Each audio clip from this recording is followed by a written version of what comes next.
નમસ્કાર, દેશી રસોઈ શોમાં હું કાજલ આપ બધાનું સ્વાગત કરું છું અને એવો દેશી રસોઈ શો જેમાં નોખી અને અનોખી બંને વાનગીઓ તમારી સામે બનતી તમને જોવા મળે છે.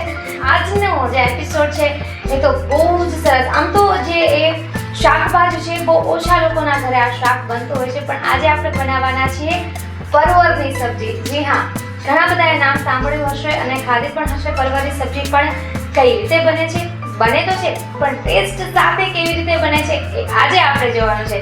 તો ચાલો તૈયાર થઈ જાય. કિચન ટેબલની સાથે સાથે ઘણી બધી સામગ્રી ત્યાં આવી ચૂકી છે અને આપણે જવાની વાર છે, તો ચાલો આપણે પણ જઈએ. તો કિચન ટેબલ પર અમે તૈયાર છીએ અને સૌથી પહેલા દેશી રસોઈ શોમાં હું સોનલબેનનું સ્વાગત કરું છું. સ્વાગત છે સોનલબેન આપનું. હું પણ કાજલ મારા કિચનમાં તારું સ્વાગત કરું છું ને ખાસ આપણી ગૃહિણીઓનું તો ખરું જ. જી બિલકુલ. હવે સોનલબેન એકદમ ઘર જેવા જ થઈ ગયા છે, કેમ કે શરૂઆતમાં જે થોડીક ઝીઝક હતી એ પણ હવે જતી રહી છે અને તો એટલા દિલથી ખુલાસી બે બહેનપણી જેમ આજે અમે રસોઈ બનાવી રહ્યા છીએ, કેમ કે દેશી રસોઈ શોમાં એક પારિવારિક માહોલ પણ આપણને જોવા મળે છે. તો આજે આ પારિવારિક માહોલમાં કઈ સબ્જી બનવા જઈ રહી છે?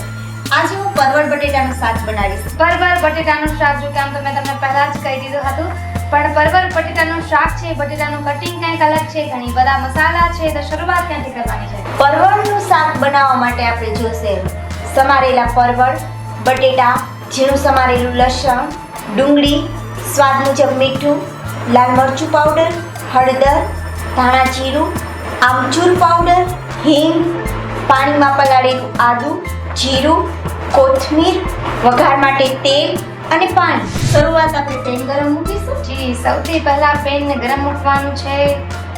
ત્યારબાદ આપણી સામે એટલા બધા સરસ મજાના મસાલાઓ પડ્યા છે અને તમે જોઈ રહ્યા છો કે આજે સોનલબેન પરવર બટેટામાં બટેટાનો કટ જે આપ્યો છે અર્ધ ચંદ્રાકાર તમે જોઈ રહ્યા છો, આવી રીતે કટ આપ્યો છે અને એમાં પણ એમની છાલ નથી ઉતારી. કદાચ પ્રોટીન આપણે ઘણું બધું લેવાનું છે આજે આમાંથી. તો સૌથી પહેલા તો આપણે પેન ગરમ થઈ ગયું છે, તેલ નાખીશું.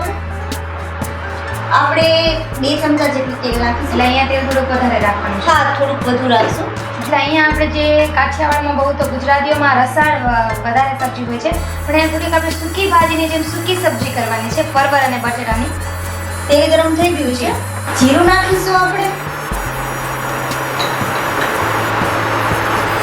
જીરું તતડે એટલે આપણે હિંગ નાખીશું. અડધી ચમચી જેટલી હિંગ નાખીશું.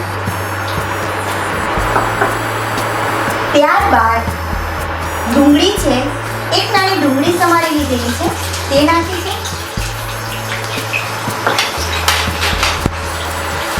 હલાવીશું આપણે. ત્યારબાદ અડધી ચમચી લસણ નાખીશું. 1 ચમચી આદું નાખીશું.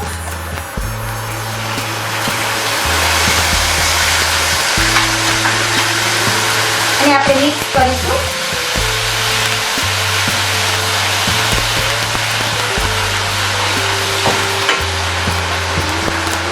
ત્યાર પછી બટેટા છે, જે છાલ સહિત મેં આવડા નાના કટ કરી લીધેલા છે, તે નાખીશું.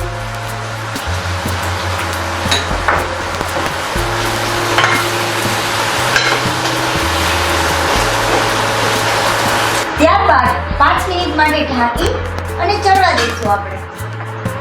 ત્યારબાદ આ પરવળ છે, જેને છાલ ઉતારીને કાપી લીધેલા છે, તે નાખીશું આપણે. મિક્સ કરીશું. હવે આપણે મસાલા કરી લઈએ. સૌથી પહેલા આપણે નાખીશું સ્વાદ મુજબ મીઠું,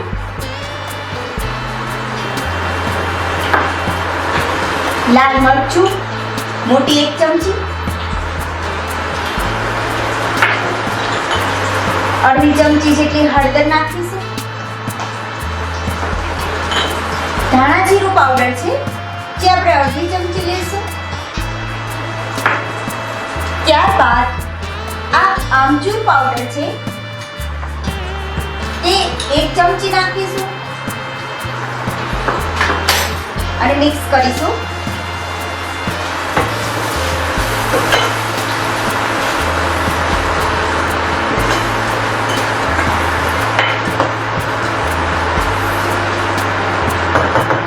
મિક્સ થઈ ગયા બાદ આપણે થોડું પાણી નાખીશું.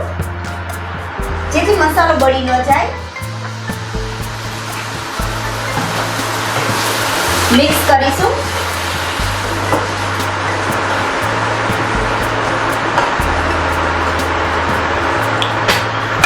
અને આપણું પરવળ બટેટાના શાકને આપણે ઢાંકીને ચડવા દઈશું. હવે આપણી 10 મિનિટ થઈ ગઈ છે, તો આપણે જોઈ લઈએ કાજલ કે આપણું પરવળ બટેટાનું શાક થઈ ગયું છે. હા, થઈ ગયું છે. આ શાકમાં બહુ પાણીની જરૂર નથી હોતી અને પરવળને પણ ચડવા માટે બહુ વાર નથી લાગતી. આપણે બટેટાને જ ચડવામાં વાર લાગે છે, બાકી પરવળ તો એવી સબ્જી છે કે જલ્દી કૂક થઈ જાય છે.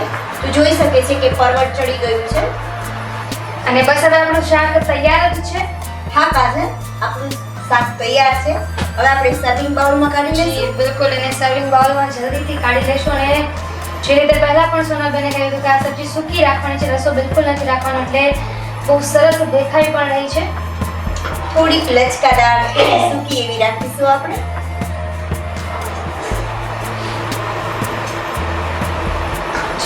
કોથમીરથી ગાર્નિશિંગ કરીશું આપણે.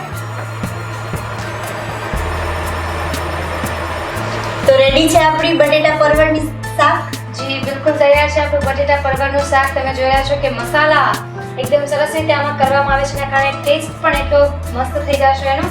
અને હવે હું ટેસ્ટ કરવા જઈ રહી છું આ બટેટા પરવળની સબ્જી. તો મસ્ત મજાની આ મસાલેદાર પરવળ બટેટાની સબ્જી હું ટેસ્ટ કરવા જઈ રહી છું.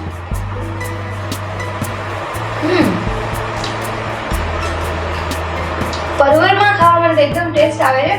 એકદમ મસ્ત મજાની જે આ વાનગી આજે બનાવી આપી છે સોનલબેન, આ માટે ખૂબ ખૂબ આભાર માનું છું આપનો દેશી રસોઈ શો તરફથી અને ખાસ ગૃહિણીઓ તરફથી. હું પણ કાજલ તારો આભાર માનું છું, દેશી રસોઈ શોની ટીમનો આભાર માનું છું અને આપણી ગૃહિણીઓનો આભાર માનું છું. જી બિલકુલ, અંતમાં આ બધાનો આભાર માનવો એટલો જ જરૂરી છે, પણ ખાસ તમારા માટે રેસીપી રિપીટ કરવી એટલી જ જરૂરી છે, કેમ કે બધા જ ધ્યાન રાખીને બેઠા છે કે થોડુંક કંઈ ભૂલચૂક થઈ ગયું કે મિસ થઈ ગયું તો ના તો રિપીટ રેસીપી થઈ જાય એકવાર. ચોક્કસ કાજલ, તો તમારે પણ બનાવવી છે ને બટેટાનું પરવળનું શાક? તો કેવી રીતે બનાવશું?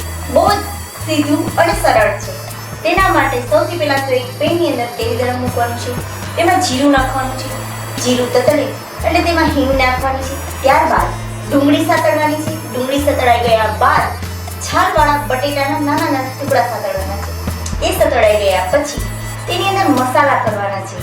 હળદર, મીઠું, લાલ મરચું અને આમાં આમચૂર પાવડર નાખવાનો છે. ત્યારબાદ તેની અંદર છાલ ઉતારેલા પરવળ નાખવાના છે. એ સતળાય એટલે થોડુંક અમથું પાણી નાખી અને 10 મિનિટ માટે બંધ કરી ઢાંકણ ઢાંકીને ચડવા દેવાનું છે.